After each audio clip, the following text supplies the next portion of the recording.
Hello guys, I hope you all been doing good. It's been a while since I haven't posted on this channel, and this was due to some personal stuff that I had to deal with. I have also a full-time job, and it's pretty demanding lately.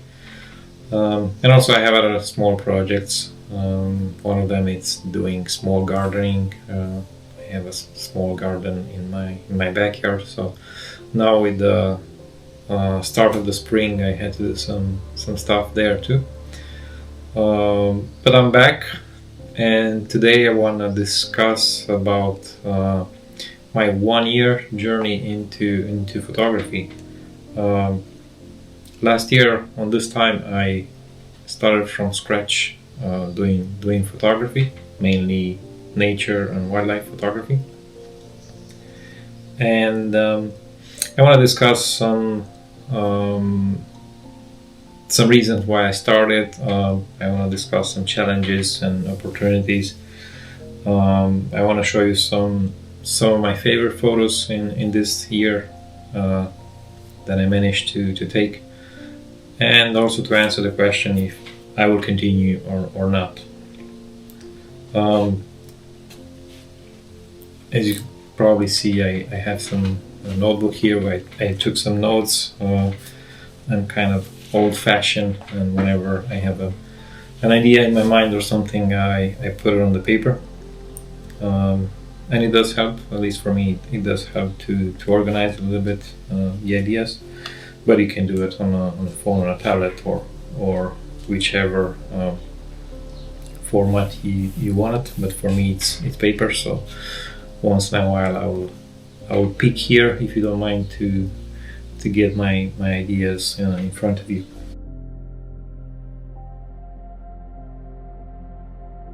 I was thinking about these reasons, and the first one that came into my mind was like during the pandemic time, with all those crazy restrictions and everything, I realized that going outdoors was, to me, really important even before, but I realized even more with the pandemic how important it is.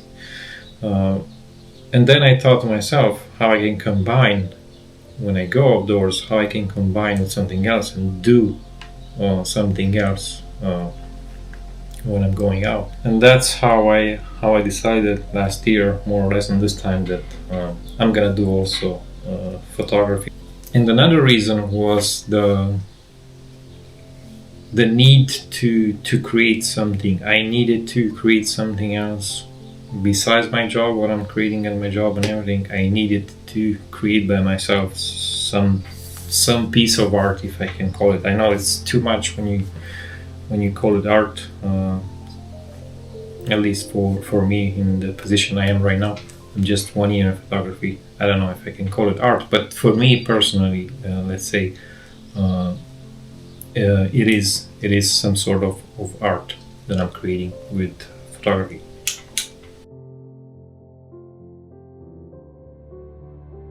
Now I want to touch a little bit the challenges that I encountered along the way. And the first one, it was that I had to start from zero. So I had to learn everything from zero. I never done photography before, not in a professional way, if I can call it like that. Because I was taking pictures with my phone like everybody else, but not with a professional camera. Let's put it like that. I think it's more correct. I've never owned or used a professional camera before, so that was a challenge to start from zero. But with today's social media, there's lots of information. Of course, you have to be careful how you filter them and what you choose, but the information is there. So I started to follow like famous photographers on YouTube, on social media, and one of my inspiration actually that inspired me to do nature and wildlife was Morten Hilmer. He's an amazing wildlife photographer. If you look at his videos, it's just mind-blowing to me. And he was my #1 inspiration to start this photography. I don't know what happened lately. I haven't seen him posting to I think in a couple of months now, 2 or 3 months. But hopefully he'll be back, because he's awesome in what he's doing. I did some short classes also to learn a little bit about the ISO, the aperture, the shutter speeds, and the basic composition techniques.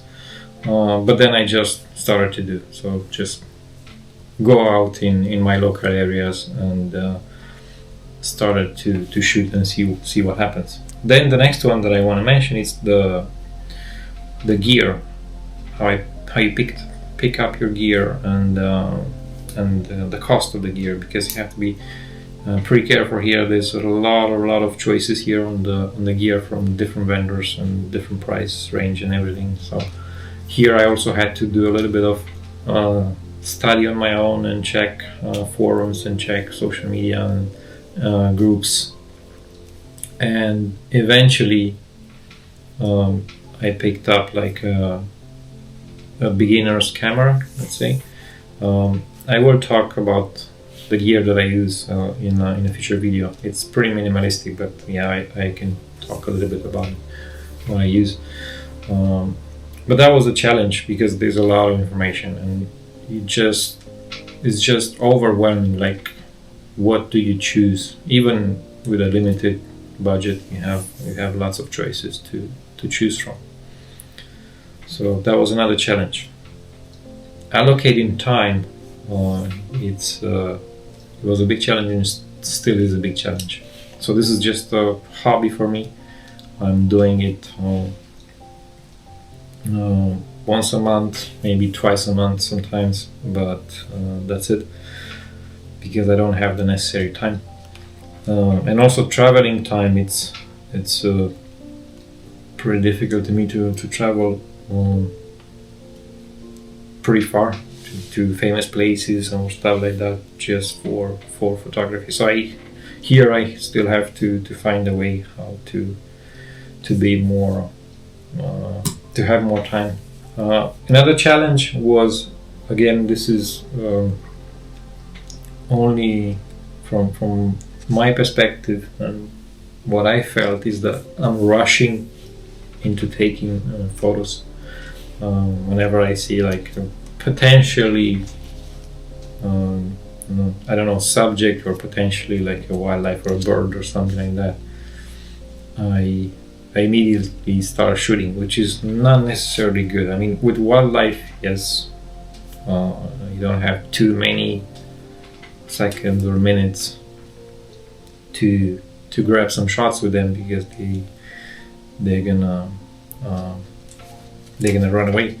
But with landscape or still pictures or still photos, I need to take more time. I need to question my composition, not just point and shoot and then see what happens afterwards. So I need to take a little bit more time on this.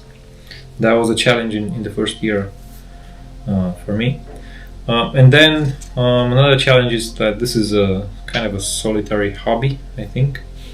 I'm not the most introverted or extroverted person. I'm kind of on the border, let's say, but we'll see what will happen in the future.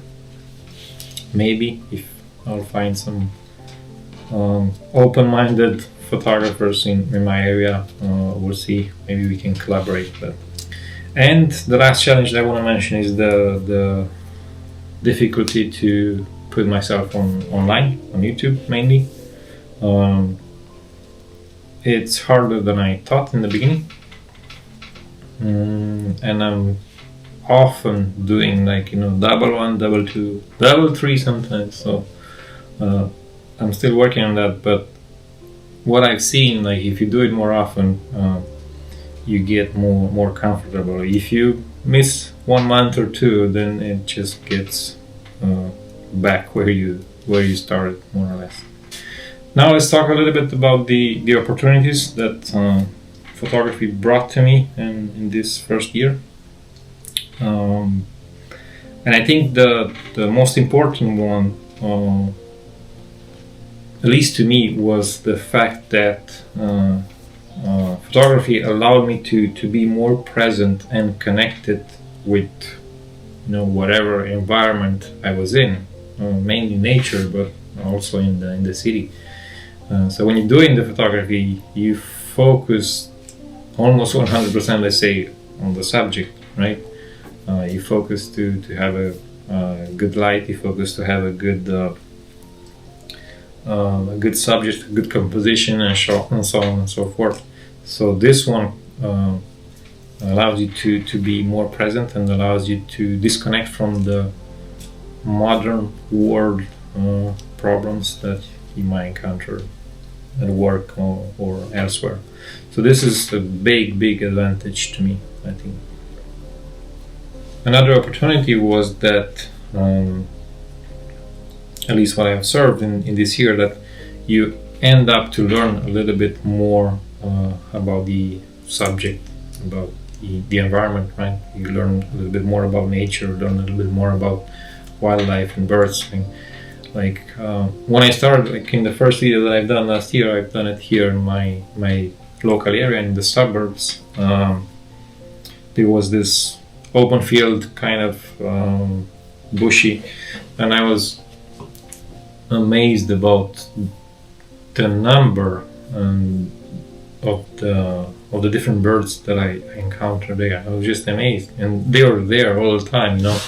I never stopped, to check when they're singing or whatever. But now, when I have a camera, I just discover so many. There are so many here. Another opportunity that I see with the photography is that you end up creating your own piece of art, right? It's not a painting, it's not a sculpture, but it's a piece of art that you created with your own idea, right? With a camera, but you were there, you were the one choosing that composition instead of other, and so on and so forth. So in that terms, I think this can be called also a piece of art. A piece of art that you can, why not, you can hang it on your walls, or you can give it to your friends, to your family, as a gift. So that's pretty interesting, I would say.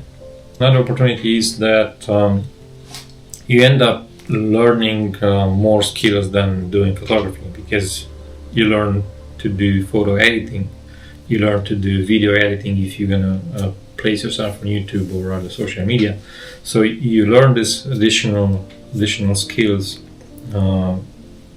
with doing photography, and you can go even further if you want. If you're gonna make it like a full-time job or something, or you will want to make money out of it, you'll probably have to learn sales, marketing, and so on and so forth. So you're gonna learn a lot of skills, additional skills.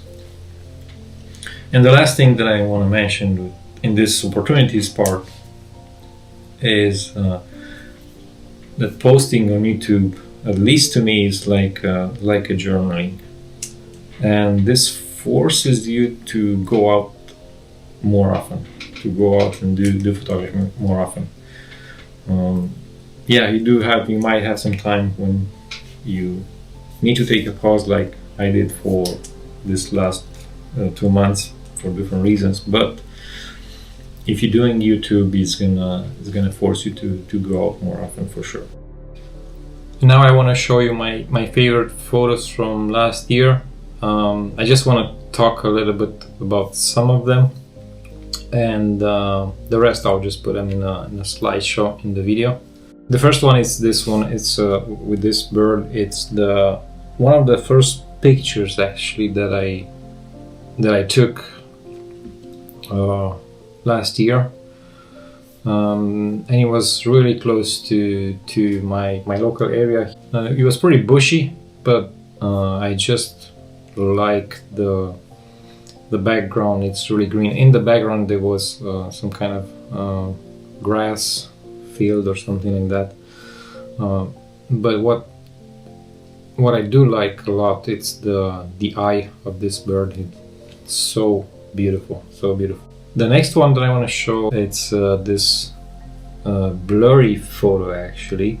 It's again with the bird, but what was happening is I was trying to the bird was on a branch, but you know how they are, they're not very still, they don't stay too long in one place, especially in the spring. There's a lot of activity, and I was trying to follow it from one branch to another, and when it flew I was kind of doing this panel shot, let's say, but it wasn't my intention. My intention was to get the bird sharp even in flight, but this actually came out kind of an artistic photo, which I kept it because I like it how it turned out, this dreamy picture of a bird in flight, so that's why I kept it.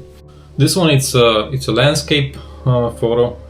It was pretty sunny, not pretty sunny, but it was mid of the day, pretty hazy everything. The sun was coming and going, some clouds.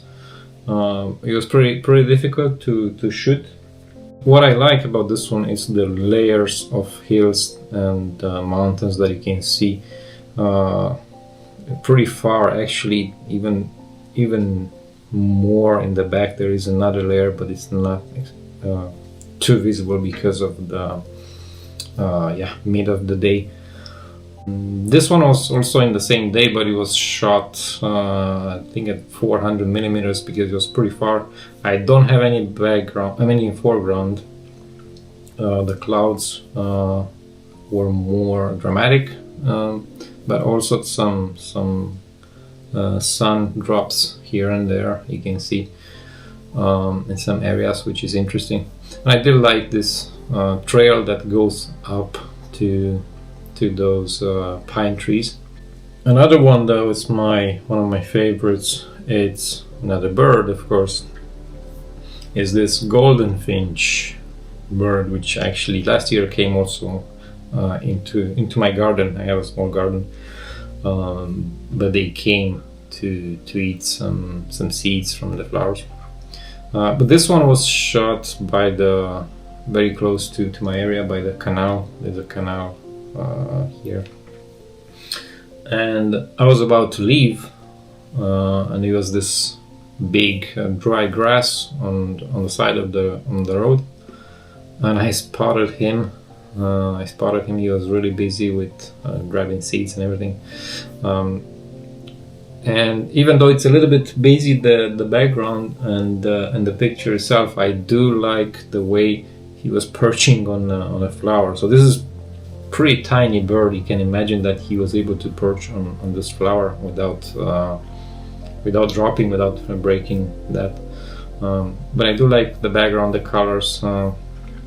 Yeah, pretty warm, pretty nice. And there's another one that when he took off, and I also love this one. It's pretty cool. There's a bit of a intersection here from the tail with the flower, but hey, you can't get everything all the time. And the next one and the last one that I want to talk about, it's another bird, and not a bird, and it's actually a duck. I think it's called mallard. It was there by the canal. It wasn't in the same session as the golden finch, but it was in another session. I do like a little bit of foreground that we have here, some grass. Wish I had more, but yeah, that's what I had. But the sun was pretty early in the morning, and the sun was hitting pretty nice the duck. So there are a couple of more. I'll just put them in the slideshow in the next few seconds.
And the last topic that I want to cover today is try to answer the question, will I continue? Should I continue? Even though it hasn't been like, I haven't come out with magazine front page photos or contest winning photos. But again, I allocated little time. Let's say it's just a hobby. I would do it once a month, maybe twice a month when I was lucky.